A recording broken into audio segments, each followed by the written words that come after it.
Pues vamos a dar inicio. Buenas tardes a todos, bienvenidos al seminario Sandoval Vallarta de esta semana. En esta ocasión tenemos como invitado al doctor Rodrigo Vargas Hernández, que me platica que él hizo su licenciatura aquí en la Facultad de Química, en la Universidad de la UNAM, y después hizo su doctorado en la Universidad de Toronto. No, British Columbia. British Columbia. Y de ahí realizó otras dos postdocs y actualmente está en McMaster University y tenemos la suerte de que está de visita en la Ciudad de México y aceptó darnos una charla, entonces nos va a platicar sobre aprendizaje automático sin datos para química y computación. Adelante. Muchas gracias. Primero que nada, quería agradecer al profesor Hugo Lara por invitarme, a Miriam por organizar todo. Entonces, el mensaje principal de la plática es estas dos palabras, sin datos. Pero antes de empezar, siempre trato de agradecer a mis alumnos porque ellos son los que batallan mis ideas bien bizarras. Entonces, este es el Chema Lab que le llamamos ahorita. De hecho, hay una persona aquí del posgrado de química que está de visita, Lisette. Nuestro laboratorio está en el sur de Ontario, como más o menos a 60 kilómetros de Toronto. Ahí está la Universidad de McMaster, está en la ciudad de Hamilton. Pero bueno, cuando todo el mundo escucha Machine Learning, creo que lo primero que piensa es esta idea de tratar de no hacer ya sea experimentos o simulaciones computacionales para tratar de medir las propiedades de una molécula. Entonces, si tenemos datos, uno puede ajustar un modelo y entonces tratar de hacer esto de una manera mucho más eficaz. Y la idea es que lo podríamos hacer para diferentes sistemas químicos donde si te doy una molécula, estos algoritmos en teoría deberían de predecir la propiedad de esta molécula que tenemos en interés. Usualmente la receta de cocina es la siguiente. Lo que hacemos es colectar datos. Después hacemos un preprocesamiento de estos datos y en el procesamiento usualmente asumimos que vamos a ocupar cierto tipo de modelo y entonces lo que hacemos es tratar de ajustar el preprocesamiento de esos datos. Después obviamente los rompemos para entrenar y para validar el modelo. Entrenamos el modelo y lo seguimos entrenando, lo evaluamos y vemos si hay que modificarle cosas. Y hacemos esto iterativamente hasta que creemos que el modelo es lo suficientemente bueno y por ende ya lo podemos ocupar en la vida diaria. Entonces, Machine Learning es súper padre. Cuando tenemos datos se pueden hacer cosas maravillosas, pero siempre he creído que uno de los problemas más grandes es este primer paso, y es, si uno no tiene acceso a datos, usualmente toda esta receta se cae. Y yo he tenido colaboraciones con experimentales donde lo que quieren hacer es Machine Learning. Yo sé que está de moda y lo primero que me dicen es, hay que hacer Machine Learning. Y entonces lo primero que les pregunto es cuántos datos tienen y me dicen 10. Y entonces siempre les digo, la burla de lo mejor que puedo hacer es una regresión lineal. Se enojan y empezamos a discutir y se dan cuenta que coleccionar datos lleva mucho tiempo. Si uno quisiera hacer, por ejemplo, simulaciones por cómputo en química teórica, a veces eso lleva meses. Entonces uno se hace la pregunta, ¿de veras quiero coleccionar datos para hacer el ajuste de estos tipos de modelos o solo resuelvo mi problema y se acabó? Entonces, esto me ha ayudado mucho a pensar si podemos ocupar de todos modos Machine Learning o todas esas herramientas que se han diseñado sin la necesidad de coleccionar datos. Ese es el motivo de la plática. Sin embargo, de veras quiero hacer el mensaje de que si ustedes tienen datos, ustedes están a la frontera. Sin los datos no se puede hacer nada. Si ustedes son un equipo experimental, ustedes ya van de gana. Entonces, si ustedes están sentados en datos, se pueden hacer cosas bien interesantes. Uno de los proyectos que se hizo recientemente en mi laboratorio, si les interesa, tengo un par de diapositivas al final. Si yo te doy una espectroscopía de infrarrojo y te doy, por ejemplo, la espectroscopía de resonancia magnética nuclear, nosotros podemos predecir con más o menos 95% de exactitud qué molécula es esa espectroscopía. Este es uno de los problemas químicos más interesantes. De hecho, a los químicos nos enseñan a resolver esto como si fuera un sudoku. Agarras estas piezas, tu intuición química, y entonces empiezas a ensamblar este problema. Pero lo podemos ver desde un punto de vista de datos, donde lo que tenemos es una señal que viene de infrarrojo, una señal que viene de resonancia magnética nuclear. Las combinamos y lo que vamos a hacer es predecir qué molécula viene y obviamente necesitamos un par de datos para entrenar este tipo de modelos. Sin embargo, esto funciona demasiado bien. De hecho, podemos predecir también los grupos funcionales de esta espectroscopía de infrarrojo. Entonces, otra vez, si tienen datos, yo la verdad sugiero poner un poco de énfasis en que se pueden hacer cosas bien maravillosas. Sin embargo, yo sé que usualmente no tenemos datos y ahí es donde entra la parte que también mi laboratorio trata de tomar en cuenta. Se han desarrollado muchas herramientas de Machine Learning, ese no es mío. ¿Puedo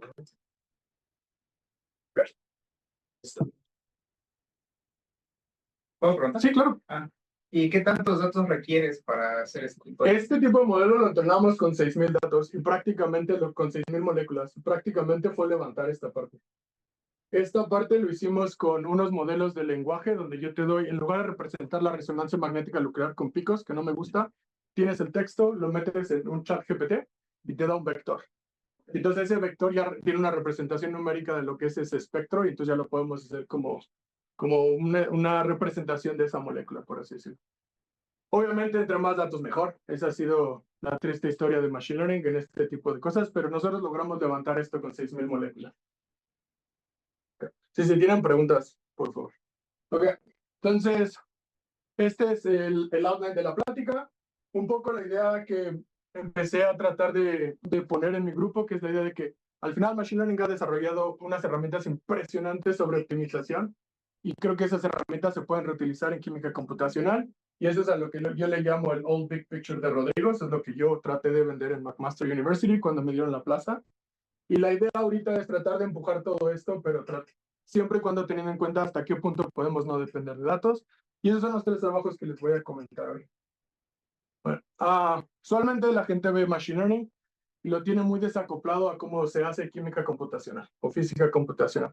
Si ustedes leen cualquier paper de Machine Learning, los 3 ingredientes que van a encontrar es una métrica que te dice qué tan bueno o qué tan malo es un modelo. Después te dan una gráfica computacional, que es literalmente el modelo de Machine Learning, y lo que hacemos es optimizar estos parámetros. Y eso de veras es bien similar a cómo hacemos a veces lo que yo le llamo física diferenciable, que es que tenemos una métrica, entonces puede ser un material que queremos, la propiedad del material, o es incluso otro modelo físico que tiene algún par de parámetros, y eso va a ser lo que va a ser el modelo físico. Y a veces también hacemos optimización de parámetros o la búsqueda de los materiales. Y eso en mi perspectiva es exactamente el mismo problema. Lo único que pasa es que no hemos visto las herramientas que ocupa la gente de Machine Learning para física computacional.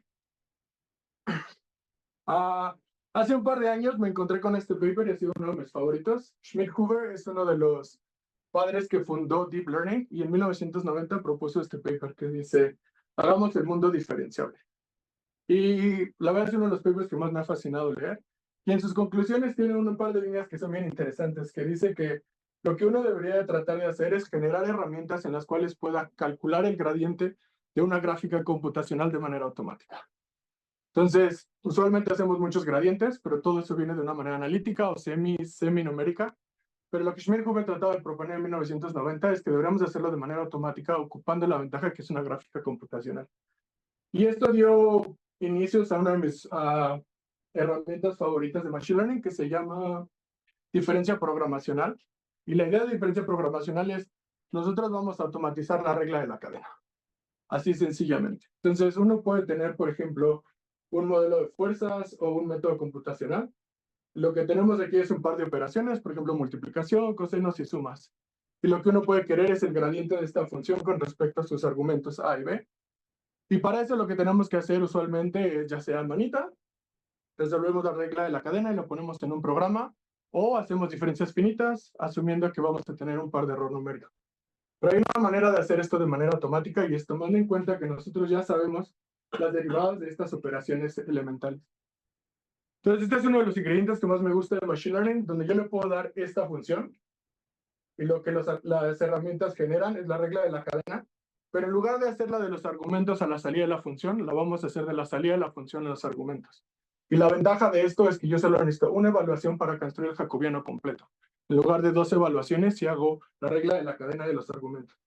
Entonces, como pueden ver, yo no hice este código lo saca una librería de Machine Learning que se llama JAX, y la idea es que cuando yo calculo el coseno de A de esta función, automáticamente sabe que yo necesito la derivada del coseno. Y entonces va a guardar esa variable que sería la variable E como el seno de A. Después ustedes pueden ver que hay 2 otras variables que se llaman HI, y eso se parece mucho a la derivada de una multiplicación. Y después tenemos la variable J, que obviamente se parece a la derivada de una suma. Entonces, esto es completamente automático. Esto se puede automatizar y esto es lo que se llamaría el algoritmo de backpropagation para esta función A. Y esta es la receta secreta de todas las librerías de Machine Learning.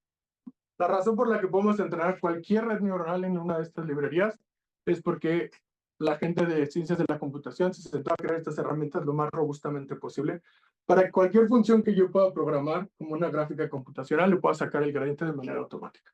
Entonces no me tengo que preocupar. Usualmente mis alumnos batallan mucho haciendo código y se ve espantoso y de repente llegan conmigo y les digo, ¿qué pasa con el gradiente? Y entonces se estresan. Y la ventaja es que con este tipo de herramientas ya no nos tenemos que preocupar tanto por el gradiente. También, a lo mejor no será la manera más eficiente, pero puede ser una segunda validación de si tu gradiente programado a tu manera es de exacto. Entonces, a los chicos que están empezando la licenciatura o están a mitad del doctorado y están tratando de hacer librerías numéricas, yo siempre recomiendo que traten de ver si pueden reutilizar estas librerías. Aparte de eso, estas librerías vienen con GPUs, entonces pueden hacer todo esto mucho más rápido y mucho más fácil sin tener que aprender a programar en procesadores gráficos. En fin. Este ha sido el secreto de por qué Machine Learning así took over química. Y la razón es que yo puedo crear un modelo force field, un modelo semi-empírico, un modelo de FT, y no me tengo que preocupar por los gradientes. Lo único que yo tengo que hacer es programarlo, saber que esa función es exactamente correcta. Y entonces esta es la razón por la que muchos empezaron a ensamblar, por ejemplo, potenciales en Torch, lo hicieron también en JAX, y usualmente todo empezó en TensorFlow. Obviamente, ¿cómo se dice? Un comercial de mi laboratorio.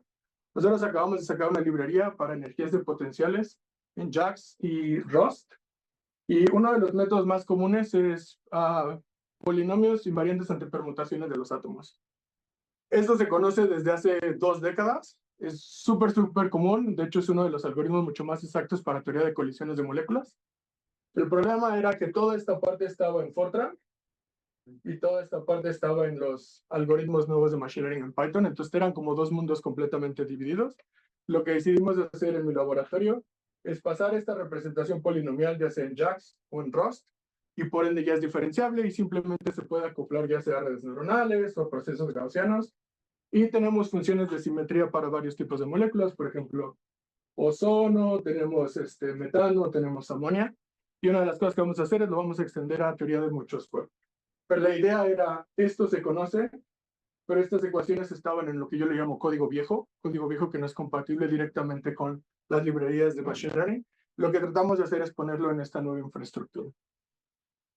Bueno, diciendo esto, eso es lo que trato de empujar en mi laboratorio y la idea es qué tanto podemos empujar estos trucos de Machine Learning. En una de las conferencias, me puse en contacto con un profesor mío de la carrera, Jorge Martín del Campo, en la Facultad de Química, y él hace un tipo de química computacional medio obscura, le diría yo, no es súper común, todo el mundo conoce DFT o química teórica basada en la función de onda, pero hay un tipo de química teórica que está basada en las matrices reducidas de la densidad, y la idea es, en lugar de parametrizar la función de onda o los orbitales de la densidad, lo que hacemos es directamente la matriz reducida de la función de onda. Y eso es uno de los métodos más interesantes, está como a la mitad entre DFT y función de onda. El problema es que este tipo de simulaciones es como de 2 optimizaciones. Una es directamente sobre los orbitales y la otra es una cosa que se llaman los números de ocupación, que me dice qué fracción de un electrón está en cierto orbital.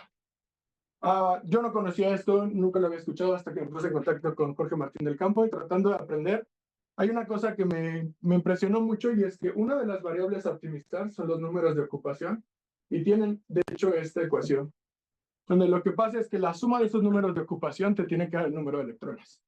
Cuando me presentó esa ecuación y discutimos un poco sobre la física, lo primero que le pregunté es, ¿y cuáles las ecuaciones analíticas que ustedes ocupan para parametrizar esos números de ocupación? Y me enseñó esta secuencia de esta serie trigonométrica. Y como pueden ver, ¿Qué es la D allí? a la matriz reducida de la densidad de un cuerpo. De un cuerpo. Sí. Lo que me sacó mucho de onda es que si uno quiere optimizar en esas como funciones oscilatorias, es espantoso. Hay mucha probabilidad, de hecho, de, por ejemplo, estar saltando de un valle a otro. Entonces, lo que yo me traté de preguntar es si podíamos encontrar otra manera de parametrizar esos números de ocupación directamente. Y esta era la restricción, es que cuando yo los sume, me den los números de ocupación.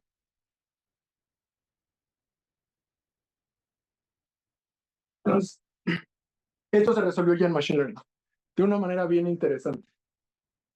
Entonces, la idea es, podemos ocupar, o lo que hicimos fue ocupar algo que ya se sabía en Machine Learning, que puede parametrizar un vector que su suma siempre va a dar igual a 1. Y eso fue lo que tratamos de hacer, es ocupar esa parte que sabía de Machine Learning y ponerla en este tipo de infraestructura.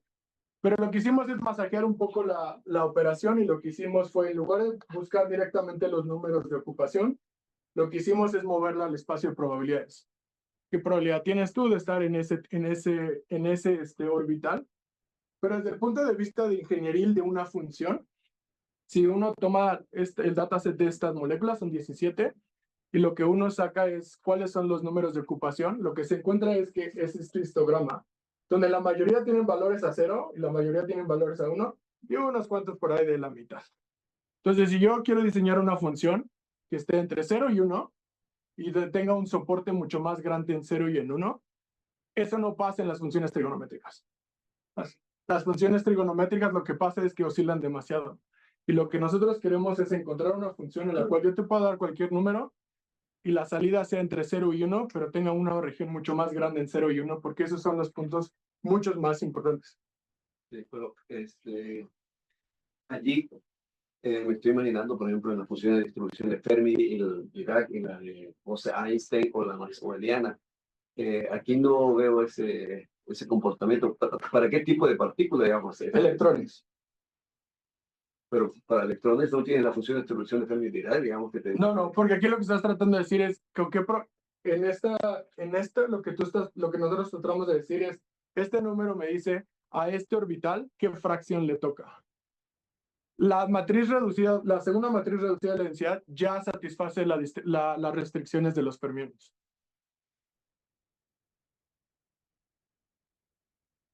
Bastante interesante. Esto se resolvió. Y si ustedes han corrido una red neuronal para hacer clasificaciones, esto es lo que pasa cuando hacemos clasificaciones en las redes neuronales. Nosotros parametrizamos cuál es la probabilidad de que sea gato o que sea perro en un vector continuo, y estas probabilidades están satisfechas. Y esto es una ecuación que se propuso hace ya bastantes años que se llama softmax, la distribución de softmax. Y la distribución de softmax sí se parece mucho a la distribución de Fermi, pero la idea es que esto, para n números que yo quiero, si los paso por la distribución de softmax, garantiza que la suma de todos esos números me va a dar 1. Y como ustedes pueden ver, si yo corro optimización, yo tengo un soporte de la función mucho más grande que me va a dar ceros, y un soporte mucho más grande que me va a dar unos, a comparación de lo que pasa con la serie trigonométrica, donde tengo un valle y una cima, donde es un punto en específico. En este caso es como una superficie en la cual yo puedo seguir corriendo mis optimizaciones por gradientes y aún así tener un número de ocupación que sea 0 y 1. Pues lo que hicimos fue poner o reparametrizar los números de ocupación en esta gama de química teórica como softmax. Una de las ventajas es que esta ecuación tiene gradientes analíticos, entonces no había necesidad de transformar el código a estas librerías. Lo único que hicimos fue poner en estas librerías los gradientes analíticos. Y de las cosas que encontramos fue que, a comparación de la serie trigonométrica, nosotros necesitamos mucho menos iteraciones para converger a la solución del estado basal. Lo hicimos para 17 moléculas que tienen no son moléculas orgánicas en ese sentido, son bastante correlacionadas. Y lo que descubrimos es que en teoría necesitamos entre 10 y 30 menos iteraciones totales para llegar al estado basal, comparado con lo que se ocupaba usualmente con la serie trigonométrica. Y en cuanto a la diferencia de las energías, está en 10 a la menos 2 kilocalorías, entonces formalmente son la misma solución. Entonces, esta es una manera en la cual nosotros podemos meter trucos de Machine Learning acelerando el cómputo o el cómputo de química teórica sin necesidad de cambiar muchas de las cosas y no depender de datos. Otra de las cosas... Sí. Antes de que cambies de tema, ¿no? ahí no me queda claro, o sea, lo que predicen es es el número de ocupación, o iterativamente están calculando esto. Optimizamos los números de ocupación iterativamente hasta que llegamos al estado basal. Entonces, no, la razón de la que no hay datos es, esto es un sistema variacional.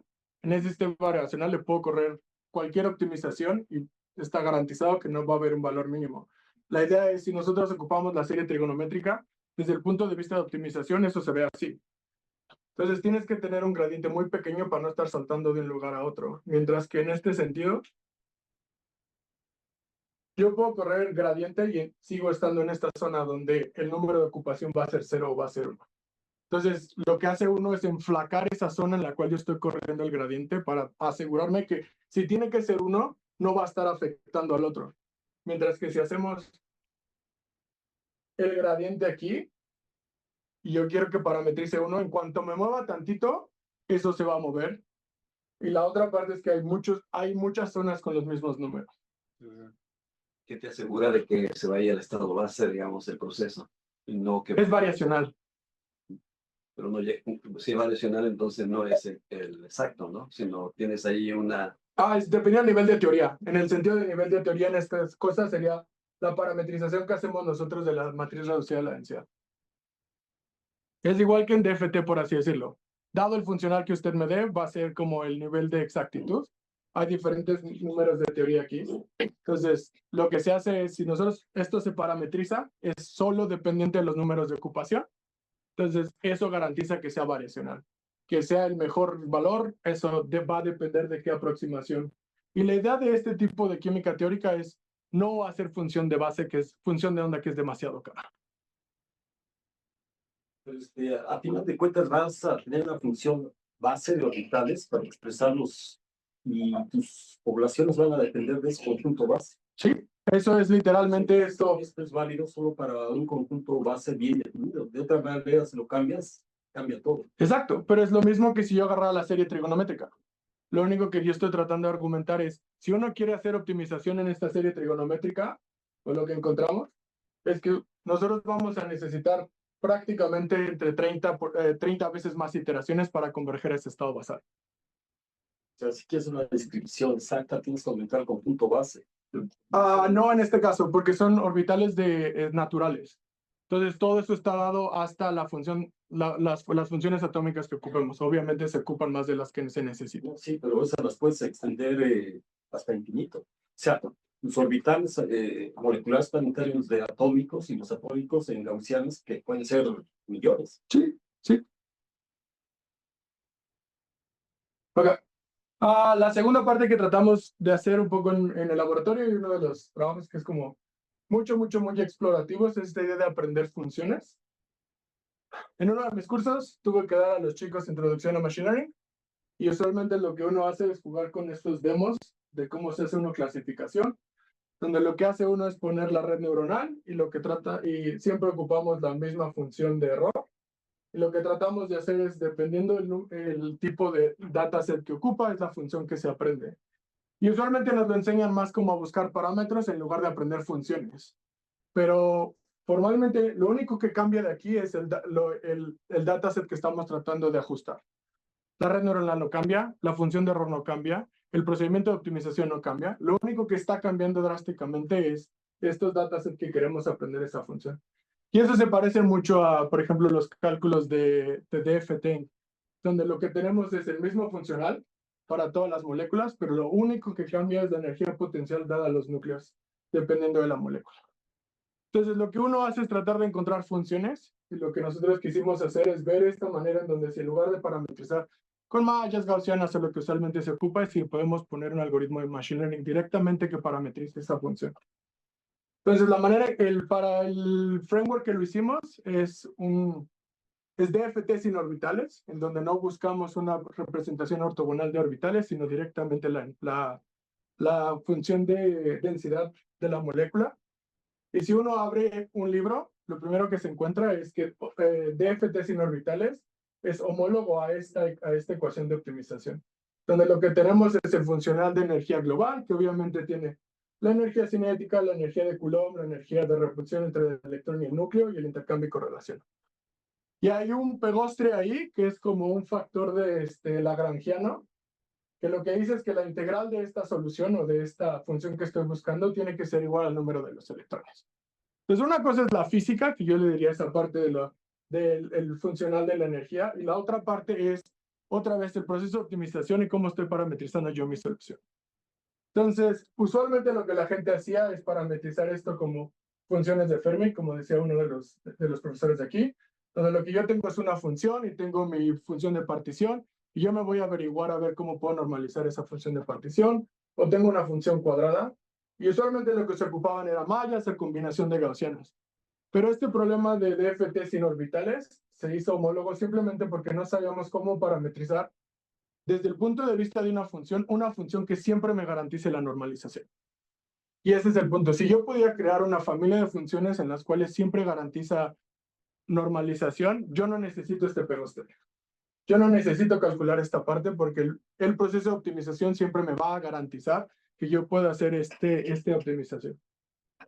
Resulta ser que en la segunda ola de modelos generativos de Machine Learning, después de que pasamos estos autoencoders, entró una cosa que se llama flows normalizados.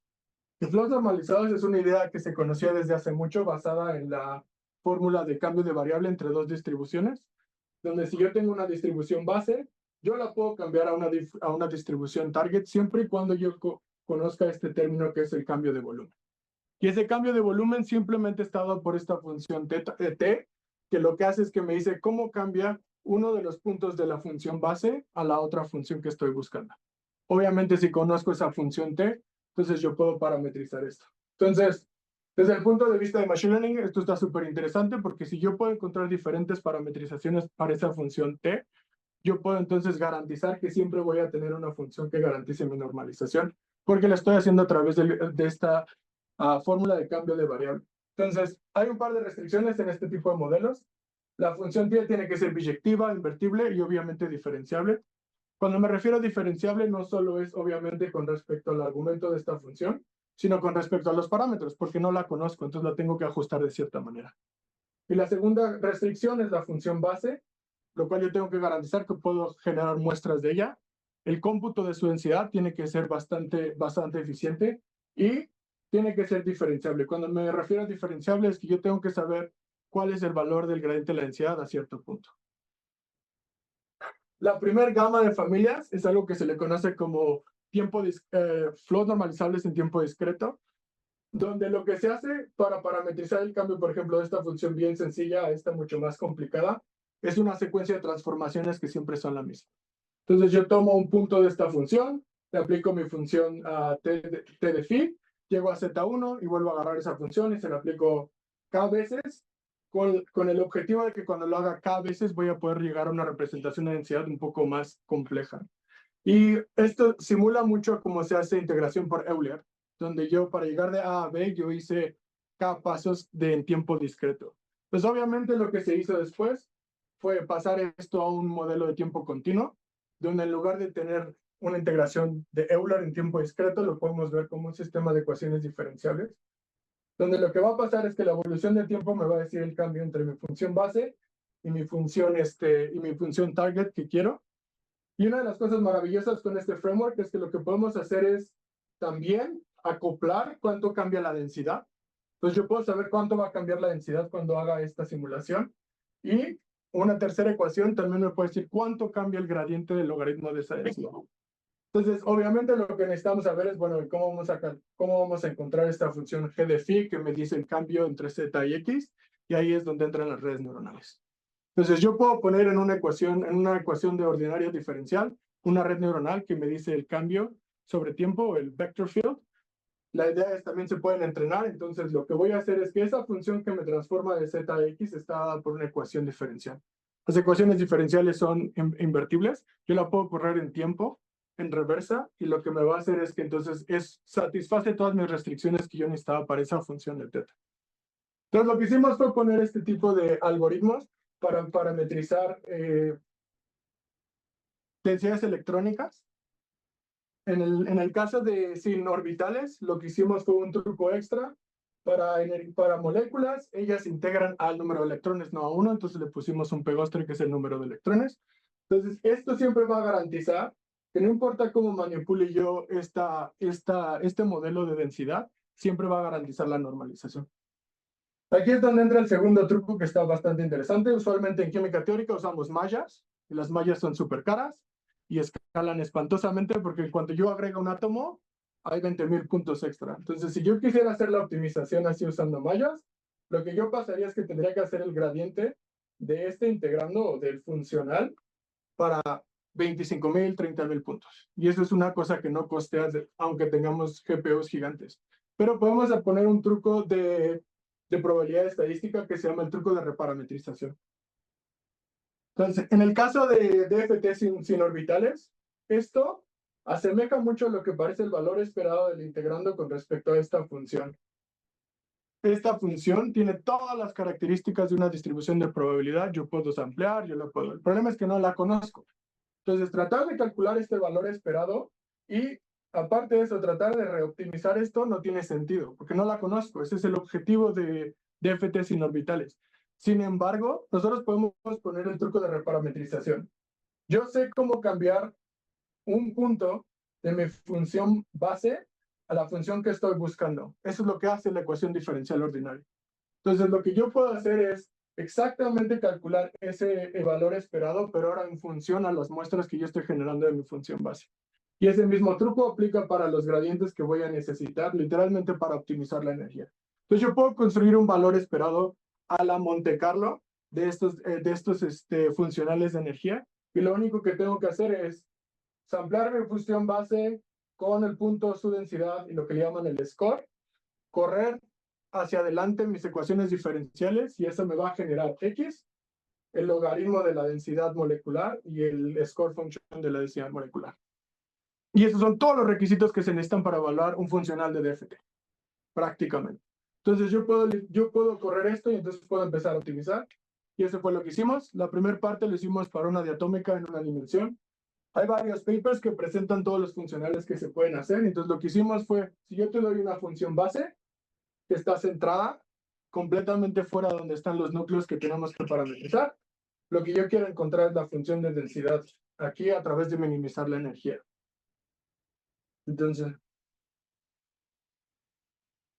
esto es literalmente lo que está pasando en el entrenamiento del algoritmo. Y cuando me refiero al entrenamiento del algoritmo es a cada paso yo tengo n muestras con las cuales ocupo para aproximar la energía total. Eso me ayuda a calcular el gradiente de mi energía y con eso puedo reoptimizar los parámetros que parametrizan esta densidad molecular.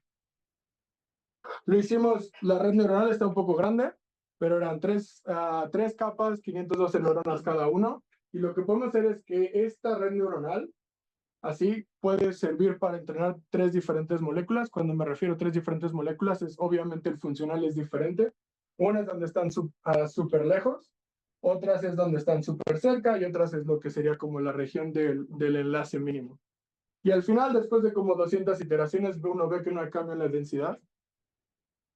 Entonces, esto es de veras muy similar a como la gente entrena algoritmos de Machine Learning. Yo tengo una muestra, es un valor esperado, ese valor esperado me hace generar el valor esperado de un gradiente y ese es el gradiente que yo puedo meter para hacer la optimización de mis parámetros. Lo quisimos sacar para moléculas ya en 3D, moléculas de veras, y una de las cosas bien interesantes que encontramos es la gente de Machine Learning obviamente no tiene distribuciones bases bonitas para imágenes, pero nosotros los químicos sabemos que hay distribuciones muy sencillas y muy buenas para describir moléculas sin necesidad de hacer cómputo. Y la idea sería, en lugar de estar generando una gaussiana centrada en el centro de masa, que sería una aproximación espantosa para una densidad molecular, lo que podemos hacer es una cosa que se llaman densidades promoleculares, donde es una suma ponderada de las densidades atómicas que conforman la molécula. Esto tiene todos los requisitos, yo puedo mostrarla, puedo calcular su densidad y es diferenciable. Lo único que tuvimos que cambiar un poco es que ahora estamos en un modelo en 3D, entonces tendríamos que satisfacer algunas de las simetrías entre permutaciones y rotaciones. Entonces, la red neuronal que ahora guía ese cambio sobre el tiempo es una red neuronal equivariante. Solo es una red simétrica, donde lo que pasa es que si un punto del electrón está aquí o el electrón está acá, es exactamente el mismo punto, simplemente porque está en la distancia radial dependiendo del átomo. Los tiempos que estás usando, ¿de qué orden son? Los tiempos. No el tiempo. Esa es una cosa bien interesante. No, la definición de tiempo es cuánto te lleva a transformar de esta función a esta función, pero no tiene un sentido físico. Entonces, desde 0 a 1 es el tiempo que yo le doy al integrador para que me dé ese cambio de la función base a la función target que estoy buscando. Bueno, para que cuando uno se imagina una molécula o diatómica, triatómica, estamos pensando, digamos, en las moléculas se están moviéndose una respecto a la otra. Estos son cálculos de energía de single point, donde la molécula está congelada y lo único que quiero saber es la densidad molecular. Entonces, una de las cosas que nos dimos cuenta es, obviamente, si en lugar de ocupar una sola distribución base, lo que pasa es que las trayectorias que tenemos que aprender, lo que la red neuronal tiene que aprender, son súper largas, y eso quiere decir que lleva mucho más tiempo de cómputo para tratar de optimizar este problema. Sin embargo, si hacemos esta idea de las moléculas, las densidades promoleculares, las trayectorias se vuelven mucho más cortas, y lo que pasa es que lo único que estamos aprendiendo es limpiar la densidad promolecular un poquito aquí y un poquito allá. Lo corrimos para moléculas más grandes. Lo que hicimos fue a estas moléculas orgánicas. Y hasta aquí es donde estamos en este proyecto. De las cosas que logramos más o menos saber que tenemos que empujar es que no todos los algoritmos de Machine Learning que son ocupados para entrenar redes neuronales funcionan directamente para procesos químicos o físicos. Entrenar una red neuronal para clasificación no es lo mismo que entrenar una red neuronal que está minimizando la energía de la molécula. Obviamente, una de las cosas que queremos mejorar es esa función que hace que esta parte del integrador. Y como estamos ocupando un tipo de Monte Carlo para estimar la energía total, lo que queremos ver es si podemos reducir ese ruido lo más que se pueda para tener una optimización mucho más limpia. Y una de las cosas que a mí me interesan mucho es si de veras necesitamos esta idea de Continuous Time Normalizing Flows o si lo podemos hacer discreto. Porque una de las cosas que se sabe es Continuous Normalizing Flows sí es mucho más exacto, pero es mucho más caro que si lo hacemos con esta idea de discretizar como Euler. Entonces, para escalar esto a sistemas donde de veras se ocupa DFTs inorbitales, que son clústeres metálicos y todas esas cosas, lo que nosotros queremos ver es si esto o si este framework de Machine Learning de veras funciona o lo podemos hacer el otro donde son discretos. Yo sé que aquí mucha de la gente trabaja con orbitales, que es una representación ortogonal, y se ha hecho, de hecho, normalizing flows para funciones donde lo que uno quiere es que el cuadrado integre, no solo la función, sino que el cuadrado de esa función integre a uno. Y se puede hacer ese cambio de variable, pero ahora para funciones L2, donde ahora lo que uno tiene es ese factor de un medio en el determinante. La única desventaja de hacer esto es que cuando uno hace esa nueva parametrización de la función, uno rompe la ortogonalidad. Entonces, si yo tengo dos orbitales, los paso por esta función, donde este es uno mucho más sencillo y este es uno mucho más complejo. Una vez que los pase a través del cambio de variable, ya no van a ser ortogonales. Y entonces lo que pasa es que sí gané mucha representabilidad en este tipo de función, pero ya no son ortogonales. Entonces, una cosa que tengo que agregar para química teórica, y que es lo que se ha hecho últimamente, es cómo puedo garantizar la ortogonalización en este tipo de funciones que sí garantizan la normalización y no me tengo que preocupar. Pero bueno, esto me lleva a lo último, que es más o menos cómo ensamblar si yo tengo que buscar un estado el cual no conozco, pero sé las reglas para buscarlo. ¿Cómo puedo buscarlo también sin ocupar datos y ocupando una función que me sirva de guía para construir esto? Interesantemente, mi alumno está ahí, Isaac. También vino de vacaciones porque no hay clases ahorita. Y esto lo decidimos ocupar para cómputo cuántico. Uno de los mecanismos de cómputo cuántico más comunes es la idea de variacionalmente minimizar la energía cuando buscamos un ansatz. Y lo que tratamos de hacer es aproximar esta función del estado cuántico. Y lo que se hace usualmente es un hamiltoniano, lo movemos a una cadena de Paulis. Y lo que se hace es tratar de estimar eso en una computadora cuántica.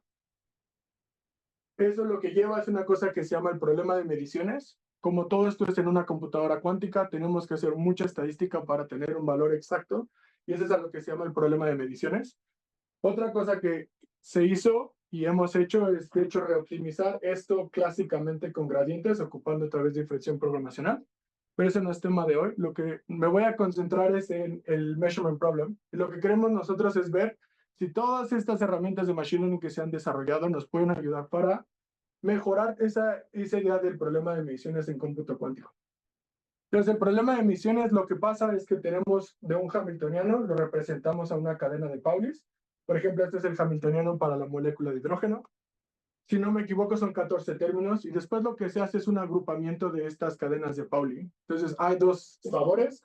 Uno es, yo voy a hacer que cada qubit de la cadena de Pauli conmute entre sí. Y eso es a lo que se le llama qubits-wide commuting. O que la cadena total, el conmutador total de cada una de las cadenas conmuta. Y eso se le llama como full commuting. Y la idea es que una vez que tengo esto, yo puedo hacer agrupaciones donde no tengo que medir todas las cadenas, sino solo un grupo de las cadenas. Entonces, si lo vemos desde el punto de vista de conmutatividad, estos son los 14 términos de Pauli en el Hamiltoniano de hidrógeno, y las líneas lo que me dice es qué cadena de Pauli conmuta con qué cadena de Pauli, pero lo podemos ver en la gráfica complementaria, donde lo que dice es qué cadena no conmuta con qué cadena.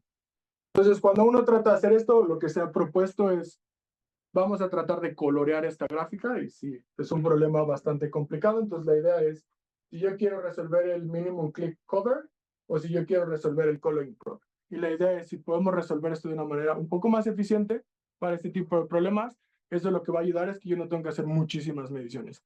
Y cuando llevo muchísimas mediciones, se van a dar cuenta que están en el orden de millones de mediciones para tener un valor en una computadora cuántica de veras. Entonces, obviamente lo que decidimos hacer es tratar de encontrar con Machine Learning una manera de colorear este grafo en el cual me reduzca el número de mediciones que es necesario. Y una de las cosas que pasa es que obviamente hay muchas gráficas que pueden ser coloreadas de manera distinta, pero que son válidas. Y lo que uno tiene que hacer es cuál es la que escogemos. Y la idea para escoger es que simplemente lo que uno siempre quiere es minimizar la varianza total del estimador de la energía. Entonces yo no quiero solo muchas mediciones, lo que yo quiero es ligarlas con la menor varianza posible de mi energía que voy a minimizar. Entonces si yo puedo ligar cómo colorear este sistema de cadenas de Pauli, el cual me dé una varianza mucho menor, lo que yo puedo generar son estos estados o estos hamiltonianos, para que van a ser, digamos que mucho más efectivos en el tipo de medición. Entonces, para lo que ocupamos es un algoritmo generativo que se llama GFlowNet. GFlowNet no tiene mucho que ver con redes neuronales. Lo que GFlowNet trata de hacer es construir de manera secuencial un estado que estoy buscando y que esa construcción sea probabilísticamente relacionada con una cosa que se llama la función reward. La función reward es esa señal que yo estoy buscando. Si yo quiero conocer un estado, no me voy a poner a colorear a lo bruto, porque lo que yo no quiero es una gráfica que esté coloreada. Lo que yo quiero es la gráfica que esté coloreada que pueda tener menor número de mediciones. Entonces, la idea es ligar esa señal, que sería el reward, con ese estado que estoy buscando. Lo que se puede hacer es, de una manera, es poner una red neuronal que me va a decir de qué estado a qué estado me voy a mover. Y una vez que yo sepa a qué estado me puedo mover, lo que voy a tratar de hacer es ajustar las probabilidades de ida y de regreso como una cadena de Markov.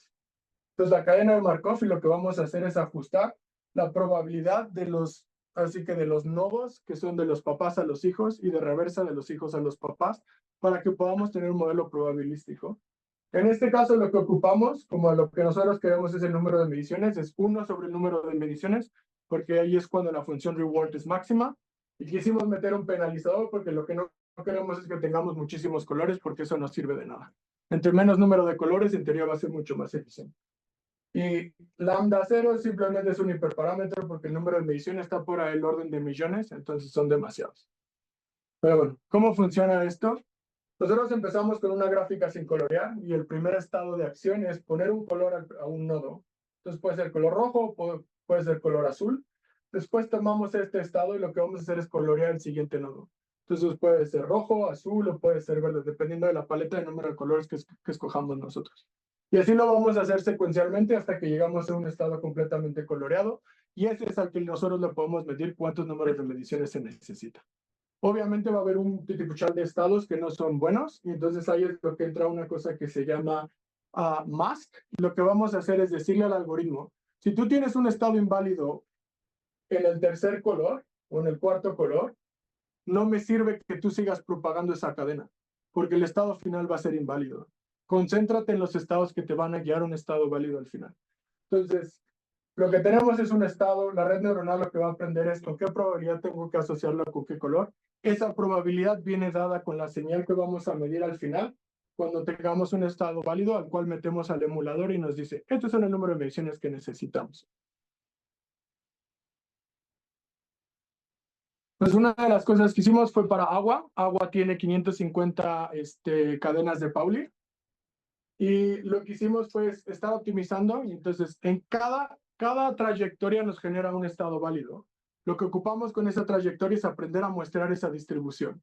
Entonces, si hacemos 100 trayectorias, tengo 100 estados válidos. Y lo que eso puedo ocupar yo es aprender a dónde muestrear o qué estados muestrear, que son de mayor relevancia probabilísticamente. Entonces, lo que dice esta gráfica es en cada iteración son 10 circuitos generados. De esos, como voy a seguir generando circuitos, yo voy a tomar los 10 mejores y le voy a tomar el valor de los 10 mejores, el valor y la desviación estándar. Y esta línea lo que me dice es otra de las heurísticas que se ocupaban antes, donde lo que se hacía es a través de saber cómo cambiar ese número de mediciones secuencialmente para construir el grafo final, cuál es el valor estimado del número de mediciones. Entonces, Ahí, ¿qué le estás buscando al agua? la energía. Esto me dice cuántas mediciones necesito yo para tener el cálculo de energía en cómputo cuántico exactamente. Del estado base. Sí, exacto. Entonces, el problema es que no sabemos medir. Si yo mido las cadenas de Pauli, estos son 1 millón de mediciones. Si lo hacemos en tiempo es demasiado. Pero entonces estás pensando solo en una molécula de agua, Sí, ¿no? exacto. No un conjunto de moléculas de agua. Lo único que pasaría con el conjunto es que yo tendría el hamiltoniano, tendría sistemas, muchas más cadenas de Pauli. Pues el hamiltoniano, lo único que cambiaría sería el hamiltoniano electrónico que estoy transformando a las cadenas de Pauli. Eso es lo único que pasaría. Entonces, lo hicimos también para el litio. En el caso del litio, por ahí de las 5 iteraciones, nuestro resultado encuentra un coloreado mucho más eficiente que los coloreados que se conocen. Otra vez, nosotros no generamos un solo estado, nosotros generamos una distribución. Lo que esto está aprendiendo a hacer es a muestrear la distribución de grafos, pero con la probabilidad de encontrar los que tienen el menor número de mediciones, porque ese es el último objetivo que tenemos. Entonces hicimos hidrógeno, H4, litio, BH, berilio y nitrógeno, y comparado con los algoritmos de colores que se ocupan usualmente, estamos 50 o 60 veces mucho más eficientes. Una cosa que sí tengo que decir es, esto no es una sola trayectoria, una muy buena respuesta.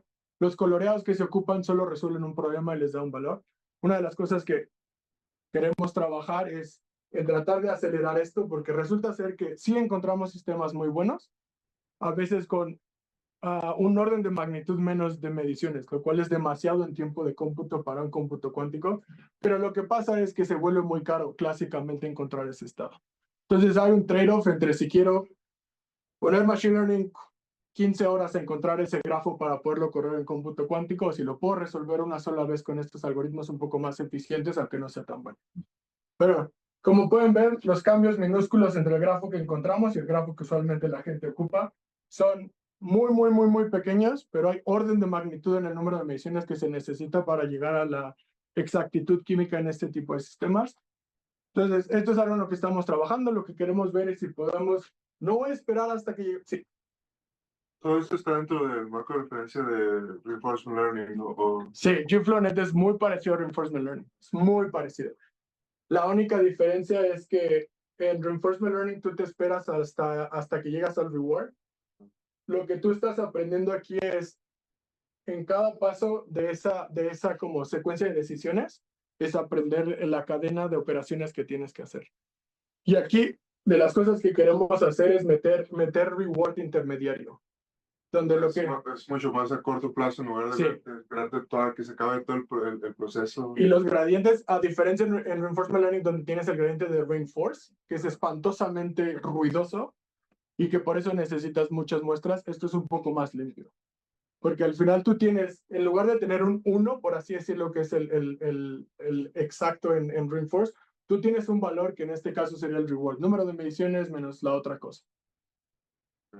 No hay datos, esto entra en un emulador. Nosotros acabamos, una vez que generamos un circuito, lo metemos en las librerías de cómputo cuántico y le decimos cuál es el número de mediciones que tú esperas en tu computadora cuántica. Entonces, desacoplamos directamente este estado. O sea, encontrar este estado está desacoplado a donde lo estoy yo simulando. Y esa es una cosa que a mí me agrada mucho, porque cuando yo empecé con diferencia programacional, el primer problema era, tengo que levantar mucha librería en física para tener un gradiente. Mientras que esto es un algoritmo de optimización en donde no importa en dónde lo metas, si es Qiskit, PennyLane, Tequila, hay un buen de librerías. Mientras yo le dé el grafo coloreado de las cadenas de Paulis, ellos me van a dar un estimador del número de mediciones en su circuito. Bueno, en su hardware. Entonces, otra vez, una de las cosas que queremos, esto es muy reciente, una de las cosas que queremos hacer es no esperar a un grafo completamente coloreado, y si podemos empezarle a dar más información en los intermediarios, eso en teoría va a ayudar que la convergencia de esos 10 circuitos que estamos buscando sea mucho más eficiente. Obviamente nos falta hacer un poco de optimización de hiperparámetros para hacer esto mucho más eficiente. Queremos expandirlo a otras técnicas de agrupamiento para cómputo cuántico, no solo para fully wise computing. Y la última es obviamente no solo para química teórica, sino para diseños de cómputo cuántico. U otra cosa donde lo que uno está buscando es, el objetivo es encontrar un grafo. Pero bueno, yo no hago el trabajo, mis alumnos son maravillosos. Como todo buen PI, lo único que hago es responder correos y mandar archives. Entonces, ellos son los que hacen todo este trabajo maravilloso. Entonces, quería darle las gracias a ellos y a ustedes.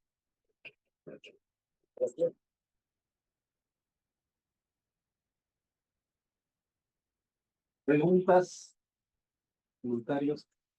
Rubén, ¿Puedes hablar de Hamiltoniano? Usaste DPT, la parte de energía cinética y los partes colombianos. En la parte de... No tengo las ecuaciones, pero ocupamos Thomas Weizsäcker. Es que ese es tremendamente malo. Sí, ya sé.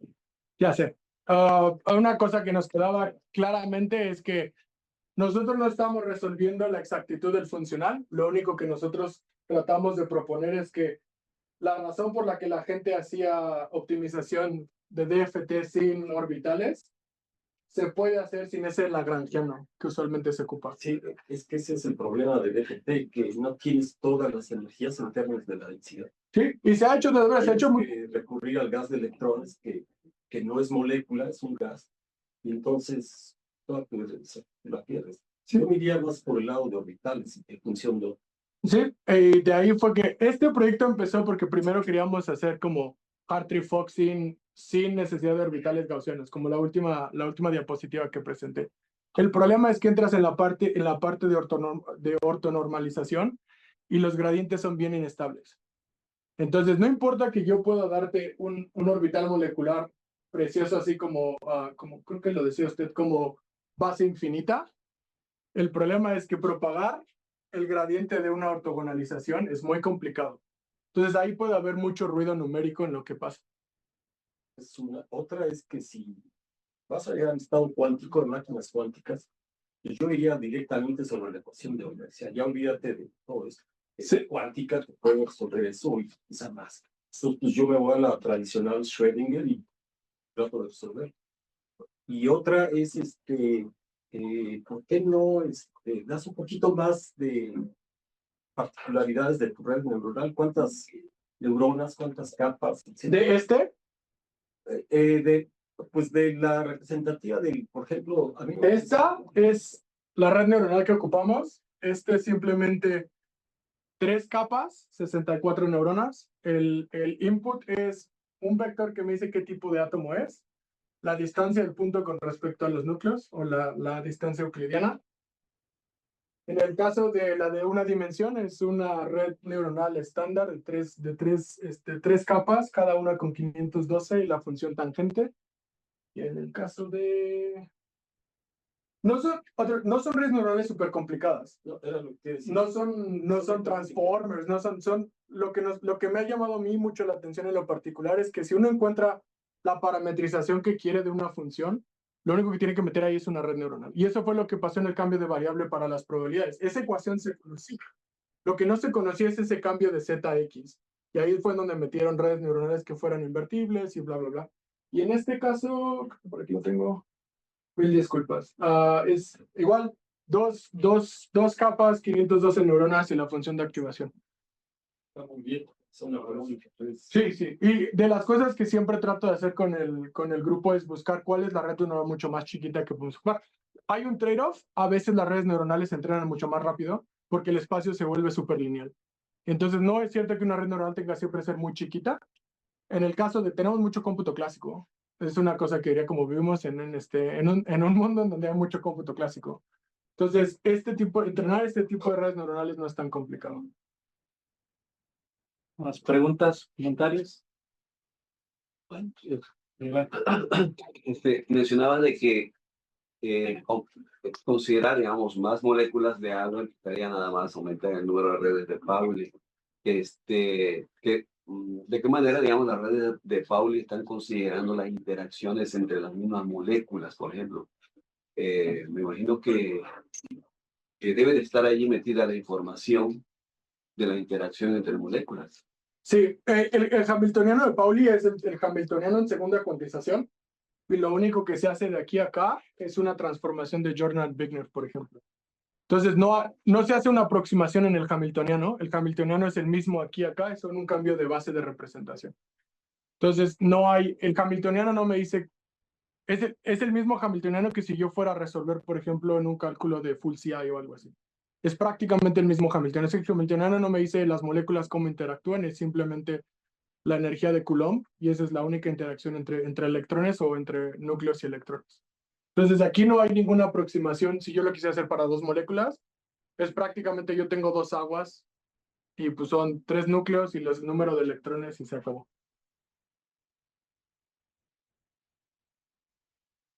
¿Preguntas, comentarios?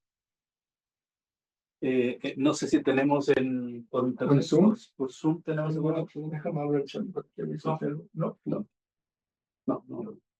Y bueno, pues si no hay más preguntas, le agradecemos a Rodrigo nuevamente. No, por muchas su gracias. presentación.